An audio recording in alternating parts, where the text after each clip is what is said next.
Hey, Zach. Hey, Alex. And welcome, everyone, to the Pokemon Power Power Podcast. Podcast. Sounded all right. I mean, we're 18 episodes in. I think the doing it in sync over Zoom, we got that down. Perfect. Zach, how are you this morning? Great. I got my coffee and I have a foot warmer inside my garage. So I'm toasty. Normally, we record this show very late at night, but we're recording in the morning today for a special reason. We do have a guest on who we'll introduce in just a moment. Zach, how long have you been awake for? Are you straight out of bed? No. I've been awake for like an hour now. So. I almost was going to set this up so you would record at 3:30 in the morning, which you then told me you would not wake up for that, and I would do the show by myself. But thank you for waking up, Zach. Mm-hmm. What's on your mug? Oh, it says the good old days are still to come. Instead of being like, oh, the good old days, but they're still to come. But I can't pretend like it's that. It's from the House TV show, The Couple Fixer Upper. It's like their brand. So what? It's showing how. Chip. I thought you meant Houses in the TV show House, and I was like, was there a famous coffee shop from that show? Yeah, that I'm forgetting. No. Chip and Joanna Gaines. That was oddly positive for the show House. Zach, it's time for apology time. Great. I wanted to mention in a previous episode, in the episode where we were talking about Kadabra, there's a Pokedex entry about how he, I think, it messes up TVs. And we were talking about horror movies where that happens. Yeah. And I couldn't think of the one. The movie I was thinking of was Poltergeist. Have you ever seen Poltergeist? Oh, no. Little girl is watching why am I trying to describe an old scene from a movie when we have a guest on our show? Perfect.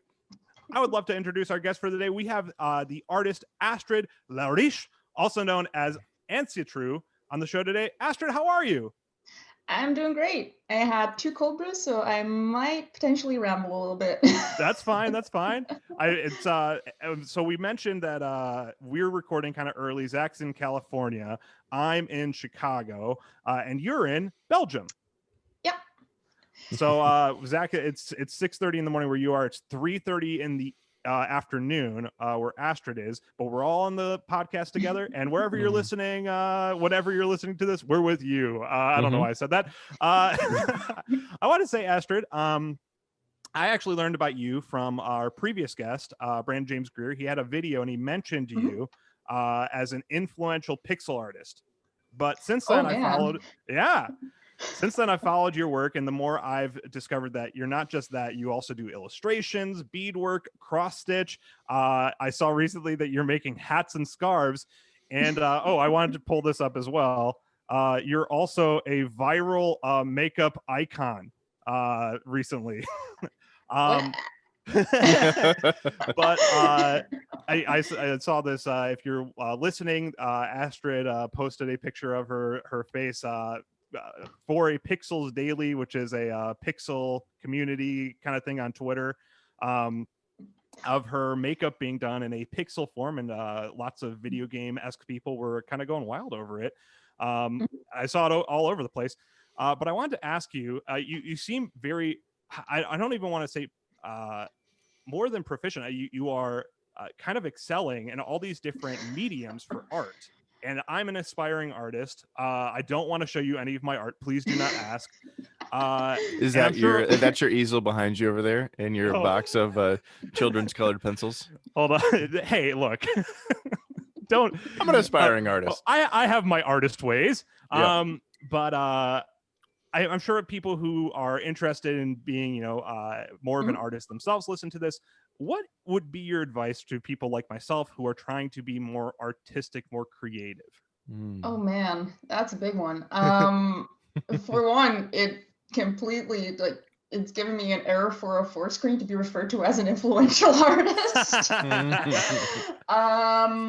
I think the advice that I'd give, which is mostly the advice I try to adhere to myself, consume a lot of art. Watch movies that inspire you, listen to music that inspires you, follow artists that inspire you, and then try to analyze what it is you like about those mediums, like what it is you like, for instance, about the Studio Ghibli movies, what you like about certain music, what you like about certain artists. And to quote the title of a really good book, still like an artist. Mm-hmm. Not necessarily like don't go copying stuff, but for instance, you can notice, for instance, in Brandon James Greer's stuff, he has these very lovely, almost 3D-esque shops and steampunk, but with a grimy feel to the pixels, and that's something I really love in his work. And I've been trying to figure out, like, how can I incorporate that small part of what I love in his art into my own.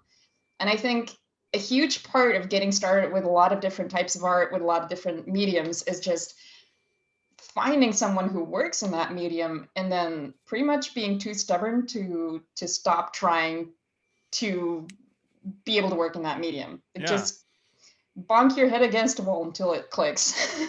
All right. So every artist out there, myself included, keep bonking. Bonk that head. Not literally, because you might get a major headache. But sure. Just like go to museums and pick apart the details that you like and try and incorporate it in your own work. Watch movies, listen to, like, just consume media and then pick the details that you like and try and include it in your own work. Sure. Well, that's wonderful. Thank you. That was a great answer.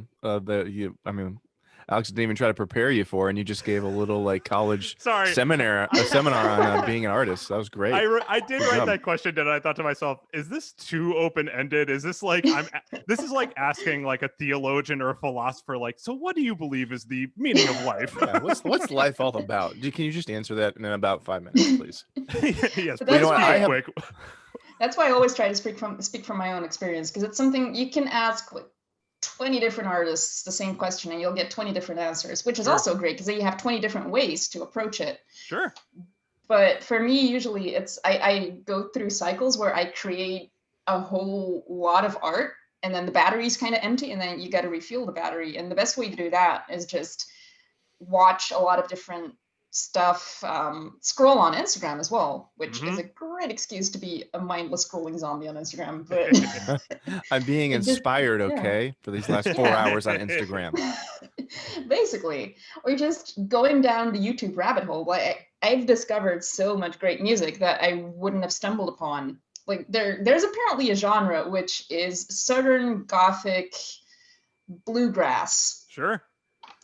And it's, the best way to describe it is if Supernatural were a music genre. Okay. The show Supernatural. Sure. But with banjos and a lot of Satan references. Terrifying. I didn't realize it was a genre, but I stumbled upon a couple of songs, and now it's something that's usually playing when I'm creating art. So in a way, it kind of influenced a couple of the pixel pieces I did, which is super neat.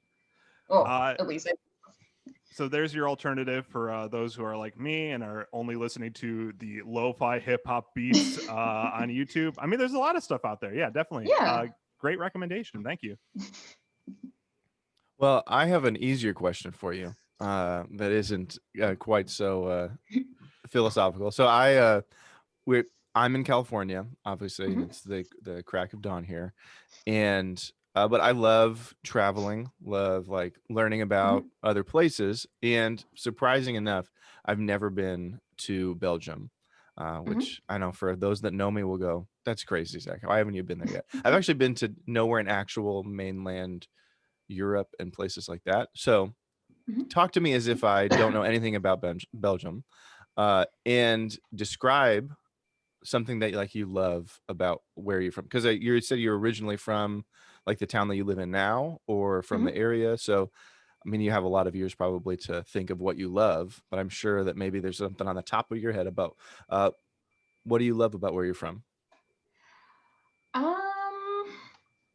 Or if there's nothing, then you can say that. Yeah, I think it's going to be more of a double answer. Like what I love about Belgium is the absurdity of it sometimes. Okay. Like, not to go too political, but you guys have just had the election and you were already gearing up for it's going to be a long transition before we get our new government. Belgium actually holds the world record in the longest government formation, which took 2 years, I think. Wow. Oh my God. Like we only just got our proper, fully formed government, I think, in September. Our elections were in 2018. Oh my gosh. So we've had sort of an interim government for the time being. Wow. Which is just, you've got 3 different parts in Belgium. You've got Flanders, you've got Wallonia, you've got the German-speaking part of Belgium that everyone always forgets about, and you've got like, I think at least 6 different political parties per part of Belgium. Like you've got the Liberals who have like a Flemish party, and then there's a French-speaking party. You've got the Socialists, Flemish party, French-speaking party. And they have to work together to form a government. But sometimes the Flemish Liberals don't like the French-speaking Liberals, and it's and that's how you get like talks that take 2 years before they actually agree on something. Sure. Wow. So just living there, how many languages do you normally speak in a day? Because obviously you're talking in English right now. Well, in Flanders, there's sort of I think it would be chauvinistic kind of mindset where if you're in Flanders, you're speaking Flemish. Yeah. Dang it. But in school, we are taught like the 2 main languages, which are Dutch, or well, Flemish and French. German is an optional language. You don't really have to speak more than 1 language usually, unless you go to Wallonia, then you're of course expected to know a little bit of French. Or English is also helpful, because even though we're expected to know all the country's languages, like if you ask someone from Flanders to speak in French, they're not going to be that great at it. Sure. It's same the other way around. If you're going to ask someone from Wallonia to speak in Flemish, it's going to be not that great. But then there's always English, so that's helpful. Another thing, because I said I was going to sort of do a 2-parted approach to the I love the architecture in Belgium. Okay. Like we've got the very old Gothic cathedrals, we've got the older houses, the like medieval city plans, which are they're kind of like spider webs where you can go to very, very small streets and then discover some house that you've never seen before, like small architectural details. Yeah. We also have the ugliest houses in the world, apparently. There is an Instagram page, Ugly Belgian Houses, and they sort of made it a sport to spot like the worst offenders to architecture. I'm already seeing if I can look this up. I'm going to follow that very quickly. I'm like, Instagram, Ugly Belgian Houses. But, and it's just one person running the Instagram, I think, but they do their best to try to find the weirdest, like most horrible houses, like where the architect probably was on something. Or, I think these are amazing. How are these ugly? They make like no like sense. Yeah. Do you want to share it for our viewers? Yeah. Let me share it on here just so they can really feel like they understand. Enjoy the ugly architecture. Yeah. All right. It's like the duality of Belgium. Here. Oh my gosh. Here it is. There's some good love ones in here. This. Yeah, is that ugly, or is that I wish I lived in this thing? It's kind of this kind of almost pyramid. Oh my gosh. Look at that. I kind of can't believe these are homes. With this big like kind of like a grain silo in the front or something. Sure. Yeah. This is great. For I feel our like listeners, I we're feel looking like at houses that maybe are ugly, maybe, I would say interesting. Look at this one. In the terminology of this show, we would never say ugly. We would always say interesting. Yeah. Like the nice added detail in this one is the mobile home next to it. Like Right. You got the little mobile home in front of it, and it's got it looks like this side, like there's like a big, huge wooden ship, and they just cut like a little slice of it out, and they're like, yeah, this is a house now. This big old wooden ship thing. I love it. Wow. All right. Well, now I feel like I really understand probably everything there is to understand about Belgium. But the other question that I have is then related to what we invited you onto, our Pokemon themed podcast. And I've looked through some of your pixel art. Alex is obviously the fanboy here of just everything pixel art. And so he invites pixel art people on and I go, this is great for me because I just get to learn everything. I mean, I didn't super even know that pixel art was a thing until Alex just starts sending me little pictures that he's made. And so I was like, wow, look at that. I mean, I knew that pixels were a thing and I knew that art was a thing. So it wasn't a wild stretch to be together. You didn't know about pixels. I didn't even know what they were. I had to explain what colors were to you. But well, actually, I did learn a lot about colors from Brandon James Greer. He talked a lot about that. But in relation to our podcast, which is about Pokemon, what's some of like maybe your first memory of Pokemon, or like what do you think of when you think of Pokemon? When I think of Pokemon, I think of being 12. I think, and I got my first neon green Game Boy Color. Okay. And the game cassette for Pokemon Crystal. Like that was my first introduction to video games in general. Wow. And then I started with like the best game out of the second gen, in my opinion. So for me, that's Pokemon is hugely nostalgic because it was one of the first Nintendo franchises that I tried. And I mean, what's not to love? You get to collect cute critters, you get to collect creepy critters, and you get to fight with them, which is sort of a little twisted, but as long as you don't think too deeply about it, it's cute. Like, oh, there's a cute Pokemon that hang out with me. And you don't think about forcing them to fight each other. You're just like, what? That's a weird part of it.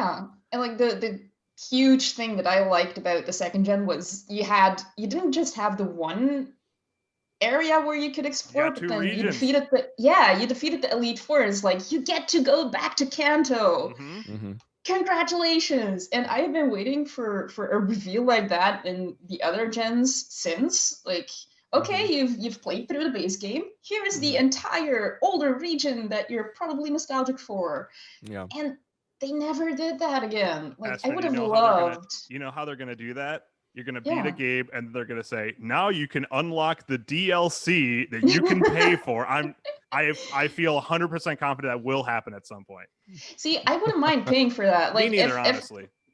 If Pokemon Sword or Shield just gave us the option to go back to Kanto or Sinnoh or just one of the older generations, I would buy that in a heartbeat. Like, just I would. Yes. Insert JPEG of Fry saying, take my money, please. That's how I feel about that. I am totally willing to pay $100 for a Pokemon game if I can go to the different regions.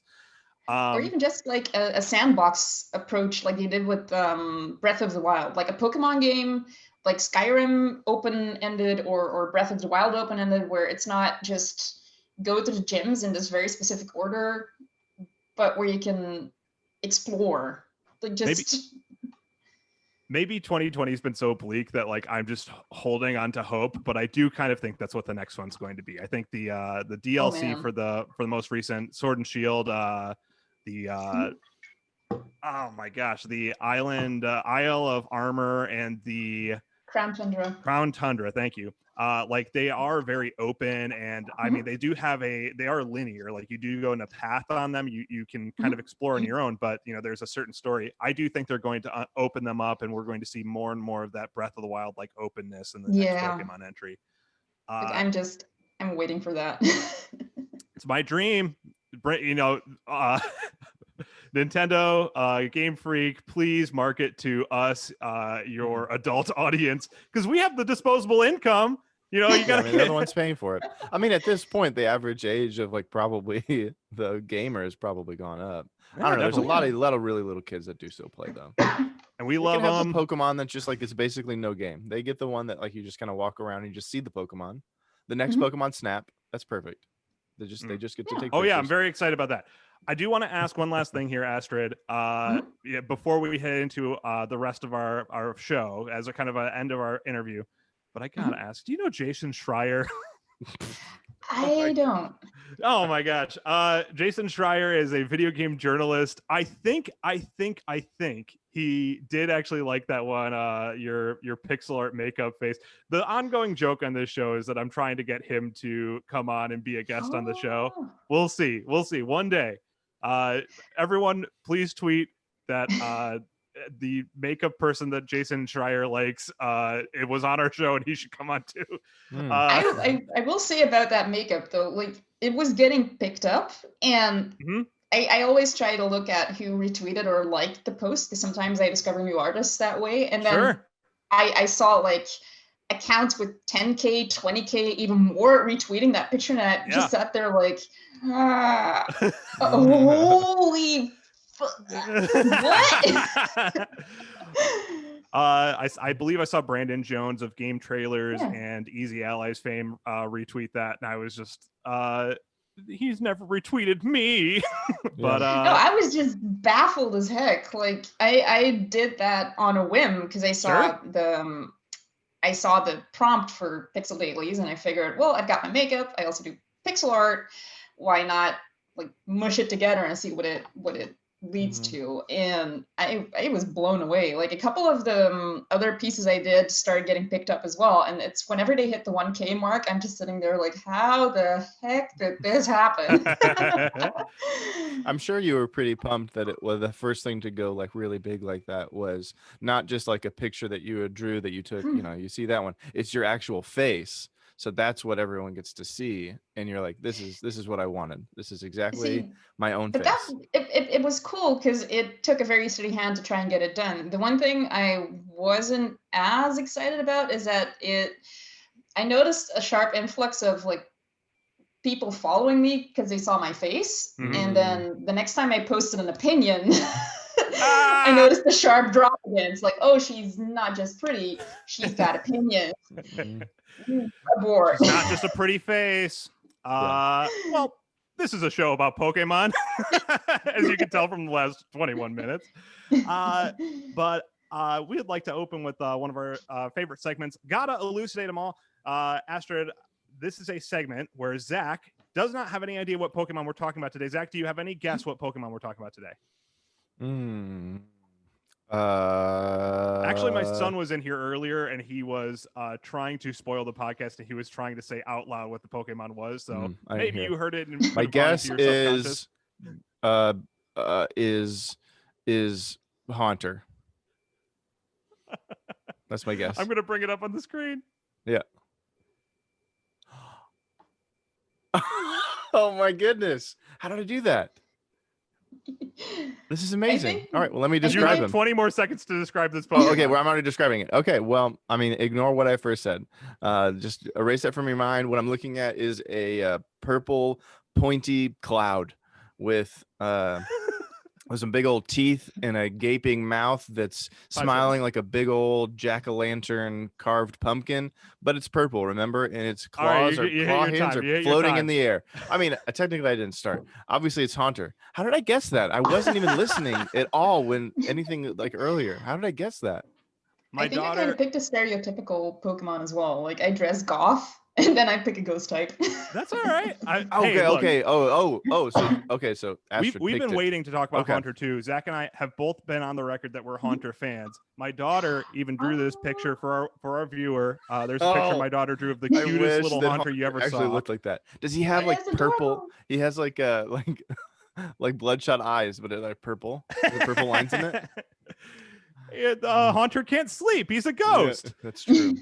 So I was up there scaring people. Astrid, you got to, I reached out to you, and you did want to talk about Haunter. Any specific reason you want to discuss Haunter?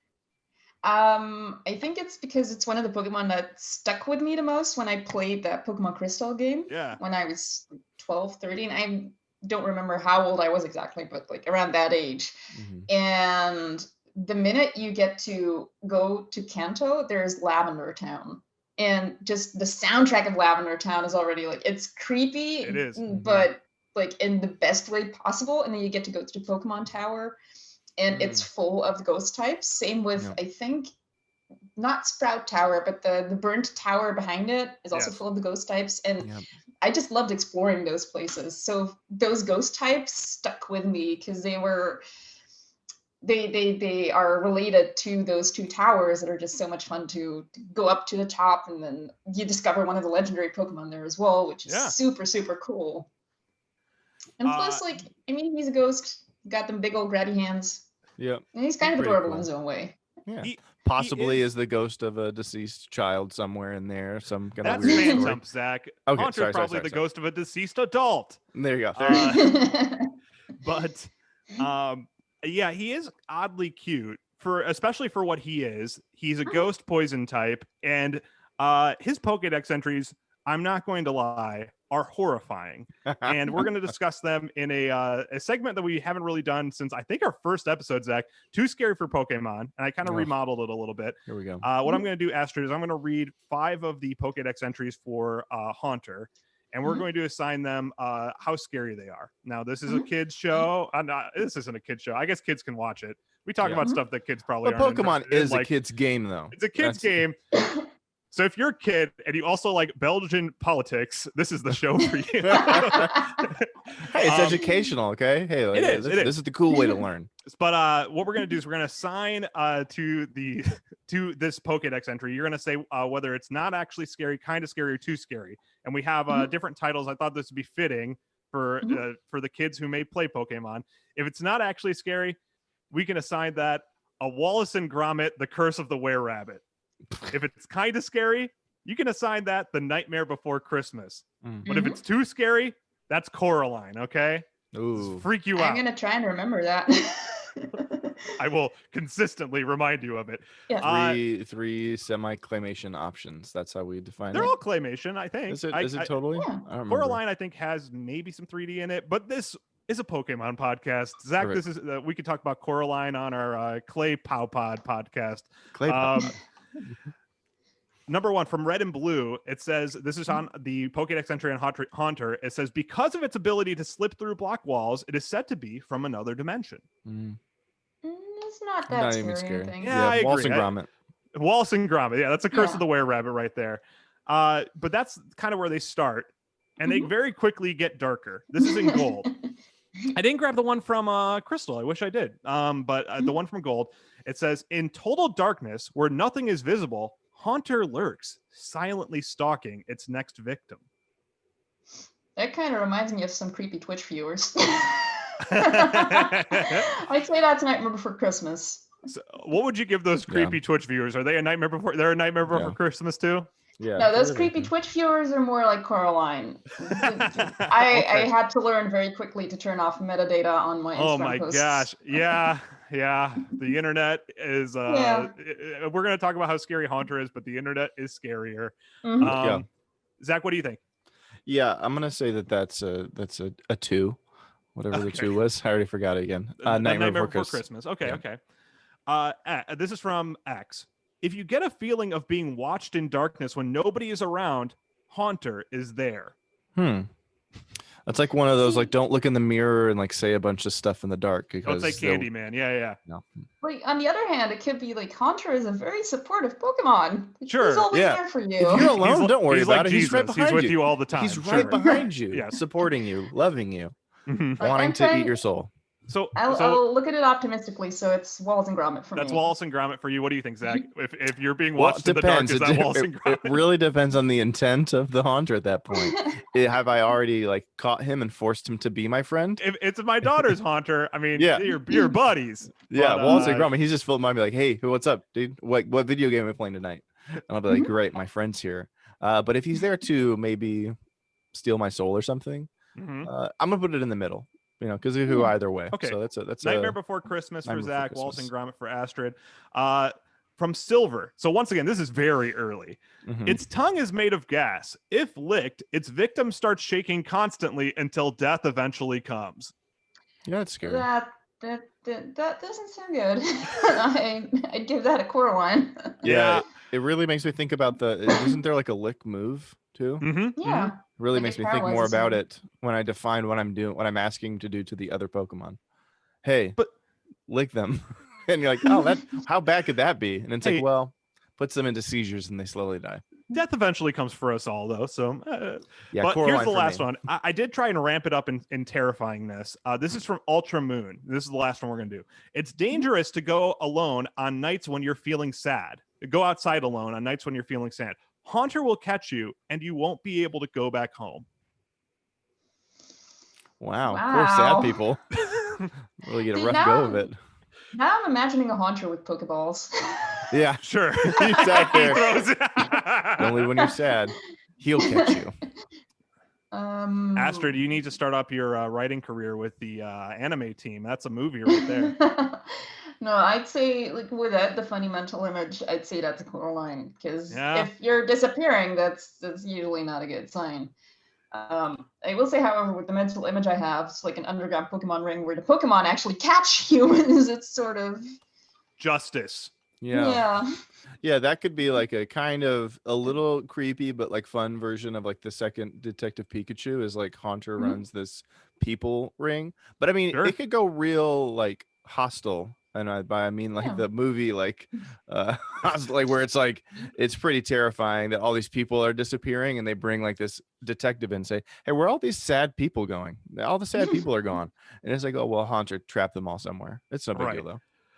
Well, Zach, I'm glad you brought up the movie Hostel because we're going to do one more segment. We're going to do one more segment, which is the trading card game Move Game.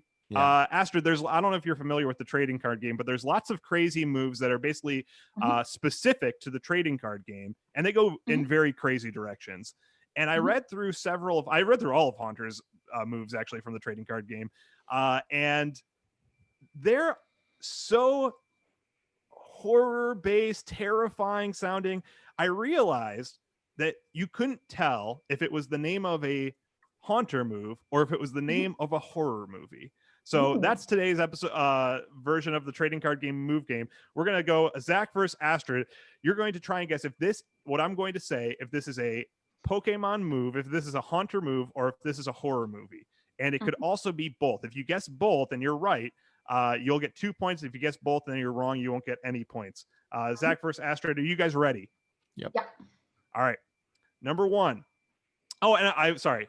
And maybe this will give the first one away, which whatever, you guys should presumably get this both anyway.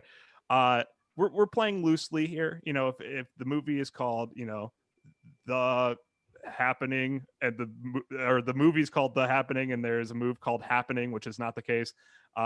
We'll say those are the same name. The doesn't count. Okay. So the very first one, Grudge.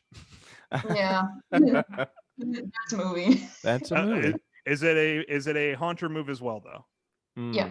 Yes. All right. So yes, you're both right. That's 2 points for both of you. I forgot to take my little thing out to take everyone's score down. Please keep track of your own score. Great. 2 points for everyone. Gothic Fear. Is that a Haunter move or a movie? I think that's a movie, but not a Haunter move. Okay. Zach, what do you think? I'm going to go the opposite. I think that it's not a movie, and I think it's a move. Zach is right. That is a Haunter move. And it does sound very much like that. You know, Gothic Fear. That sounds like something that... It could be a great movie. Sure. Sinister Fog. That is a Haunter move, I think. Okay. What do you think, Zach? So here's the thing about your weird description of the rules, though. So it is I'm sure it's a move. It's a move. But there is a movie called The Fog. But are you just removing the word sinister in your rules that it's close enough? If you're asking if I would consider the movie The Fog the same as Sinister Fog, no, I would not. And I would also not consider the movie Sinister and the movie Fog to combine into one movie called The Sinister Fog. All right. Well, then I also think it's not a movie. And do you think it's a move then? Yes. All right. You're both right. That's a point for each of you. Zach's up by one. Revenge. I think that's both. Like, I would assume it's a movie, and I'm fairly sure it's a Haunter move. Okay. So it's a move. Yes, it's a move. But the movie part, I'm not sure, because I know that there's a TV show called Revenge. Mm-hmm. There was a TV show called Revenge, Zach. Yeah. No longer on the air. I don't know what I'm supposed to know. I don't know that. I never watched it. Is it a horror show? I don't even know that. I don't think so. So I'm going to say not a movie is a move. You are both wrong. Whoa. Now, there is a Pokemon move called Revenge. And but Haunter never gets it within the trading card game. It is only a film within that standard. Wow. All right, we got 4 more. Okay, let's go through. Poltergeist. Definitely movie. We talked about it earlier in the show. If you have even a 30-minute memory. And not a move. I'm saying not a move. Okay. I'm not sure. Darn it. I'm gonna say it is a move. Okay. I don't know. I'm gonna. That is a point for Astrid. It is both. It is both a movie and a move. So that is Astrid, you're up by, or actually now you're all tied up, and we got 3 left. We're gonna see if someone can take the lead before this is over. Okay. Night spirits. I think it's a move, but not a movie. Okay. All right. I want it to be a movie because that would be great. The Night Spirits. So it is a movie and it is a move. Zach, you are wrong. Astrid, you are right. That is a move. No movie. Bad Dreams. Man, these are.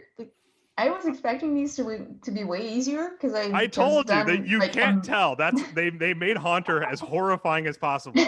But I say it's a move. I'd say yes, move, and yes, movie. I want that to be a movie too. I just want it to be a movie. Okay. I think Astrid? it's I think it's a movie, but not a move. Okay. That's a point for Zach.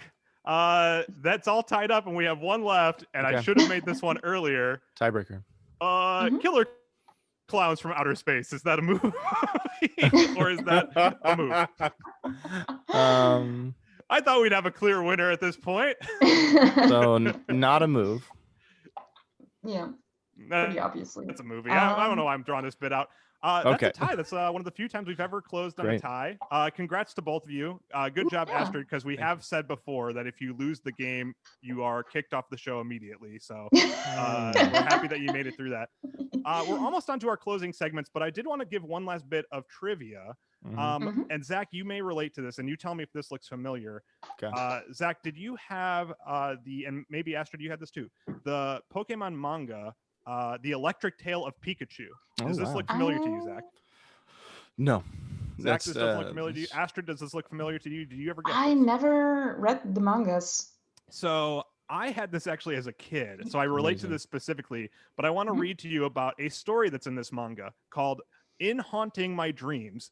Ash encountered a giant haunter called the Black Fog, notorious for using its Dream Eater attack to kill people and Pokemon by stealing their souls. Sabrina had a vendetta against this haunter, as some of her Pokemon were attacked and killed by it when she was 11, but she fell victim as well in her attempt to protect a team of people trying to hunt it down. So this is the cover. My parents bought this for me for, I think, my 8th birthday or something like that. Yep. This is a story about, and within it, there's a story about a giant haunter that has killed people and Pokemon and is going to strike again.